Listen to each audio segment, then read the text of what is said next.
All right, here we go. My name is Kalen, and I have end stage heart failure. Now, to take you back to where it all began, it was about mid 2024. I just left New York City to move down to Maryland. I wanted a new life, new experiences, things like that. And I think I got a little bit more than I bargained for. I first got sick around mid 2024. It was bad. Like right after the move, I started like coughing and it was just like a really bad fever. And then after it passed, this lingering cough would not go away. Now, mind you, I thought it was just a regular cough. I thought maybe it'll go away in a few weeks, but it never went away.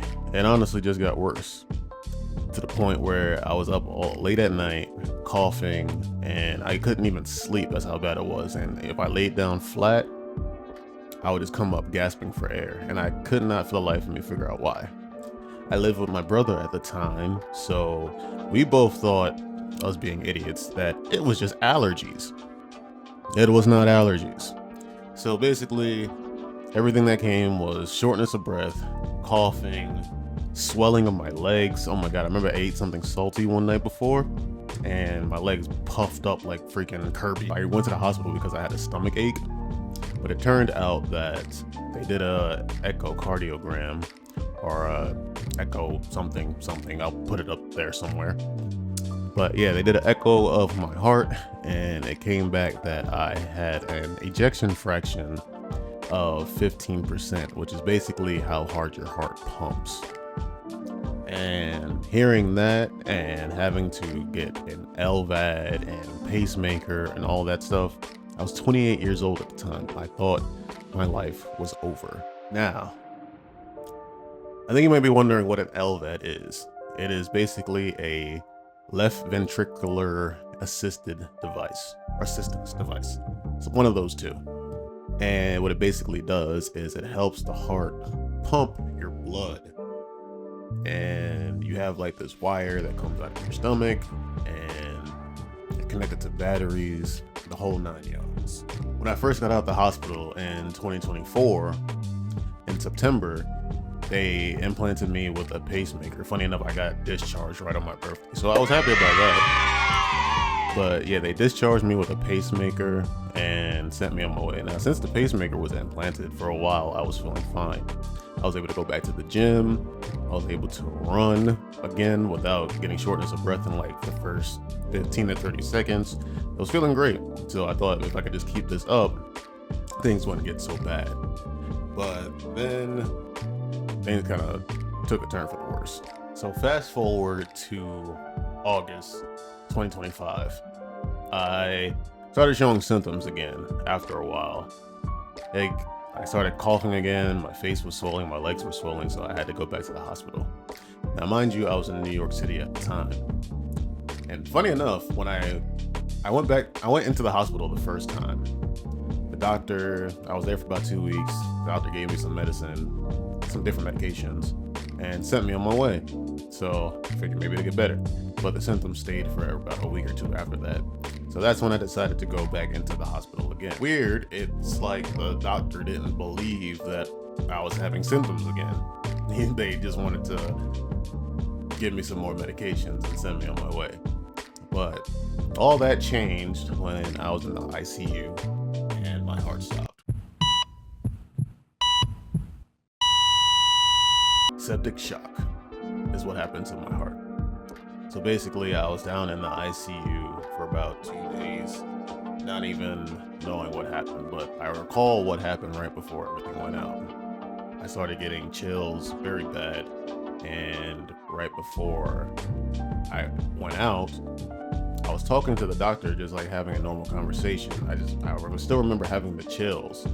They were going to put an A line into my arm, which is basically just like gives better numbers for, I think, blood pressure and things like that. The next thing I know, I was gone. I was out for about 2 days from that. And then I woke up and I thought like maybe it was just like a long sleep. I don't recall passing out. I don't recall any of that. And when I came to, the doctor finally told me what happened. And I remember when I first spoke to my family again, I was on the phone with my sister. I started crying, she was crying. It was just a whole big mess. But I was so happy to be alive because you never really know when your last day on earth is. That's what really shocked me about this whole experience. And today, I'm on an LVAD. My EF is around like 20% last time I saw the doctor. Before, I thought heart failure was a death sentence, but it can only be a death sentence if you let it. My goal is to reverse the heart failure with good diet, good exercise, following my medications the way I need to, following up with my doctor the way I need to. Because the one thing I've realized is that heart failure is only a death sentence if you let it be. I could have gotten out of the hospital and continued smoking, continued drinking, and living a very unhealthy lifestyle. But through the help of others, I have realized that life is still worth living. My goal with this channel is to spread heart failure awareness and to also keep myself accountable, because I have a tendency to go off the rails from time to time. So something like this is actually going to be very helpful. With the time that I have left, whether that be a day, a year, 5 years, 10 years, I just know that I'm doing things my way from here on out. I also want to spread awareness for heart failure to help others that have it that's around my age, because I realize that once you start Googling and YouTubing, by the way, never Google your symptoms, I realized there was nobody really around my age that had the issues that I had, at least not stating them publicly. So I want to be that voice for people that know that you can have heart failure and still live a life. Right now, I'm in Maryland. I'm in my own little comfortable studio apartment, building figurines, working on photography. Heck, I even started dating again. That's a whole nother subject. That's for a whole nother day. So yeah, at the end of the day, I'll be using this YouTube channel and these videos to keep myself accountable and to report my progress with heart failure. I know, like, for me, someone who really helped me was the guy on Instagram. Well, his real name is Cody, I believe, but he goes by just the dude on batteries. That's another dude that's just freaking awesome, and I appreciate everybody's support in this journey so far. Thank you for watching, and I'll see you in the next video. Take care.